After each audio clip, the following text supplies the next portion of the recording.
حضرت عمر بن عبدالعزیز کے دور میں کوئی زکوٰۃ لینے والا نہیں تھا۔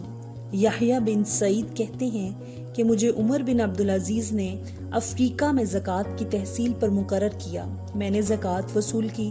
جب میں نے اس کے مستحق تلاش کیے جن کو رقم دی جائے تو مجھے ایک بھی محتاج نہ ملا، اور ایک شخص بھی ایسا دستیاب نہ ہوا جس کو زکوٰۃ دی جا سکے۔ عمر بن عبدالعزیز نے سب کو غنی بنا دیا۔ بالآخر میں نے کچھ غلام خرید کر آزاد کیے اور ان کے حقوق کا مالک مسلمانوں کو بنایا۔ ایک دوسرے قریشی کہتے ہیں کہ عمر بن عبدالعزیز کی مختصر مدت خلافت میں یہ حال ہو گیا تھا کہ لوگ بڑی بڑی رقمیں زکوٰۃ کی لے کر آتے، جس کو مناسب سمجھا جائے دے دی جائے، لیکن وہ مجبوراً واپس کرنا پڑتی کیونکہ کوئی لینے والا نہ تھا۔ عمر بن عبدالعزیز کے زمانے میں سب مسلمان غنی ہو گئے اور زکوٰۃ کا کوئی مستحق نہیں رہا۔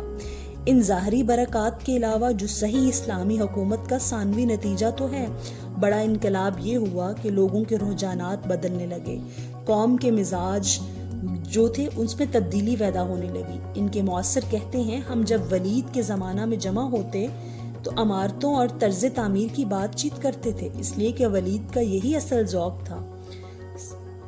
اس کا تمام اہل مملکت پر اثر پڑ رہا تھا۔ اس کے زمانہ میں مجلسوں کا موضوع سخن یہی تھا، لیکن عمر بن عبدالعزیز کے زمانہ میں نوافل، اطاعت، ذکر و تذکرہ، گفتگو، قرآن مجلسوں کا موضوع بن گیا تھا۔ جہاں 4 آدمی جمع ہوتے تو ایک دوسرے سے پوچھتے تھے کہ رات کو تمہارا کیا پڑھنے کا معمول رہا، یعنی تم نے کتنا قرآن یاد کیا، تم کب قرآن ختم کرو گے، کتنا ختم کیا، مہینے میں کتنے روزے رکھے۔ تاریخ دعوت و عزیمت۔ اسلامک ویڈیوز کی سپورٹ کے لیے چینل کو سبسکرائب کر دیں۔ شکریہ۔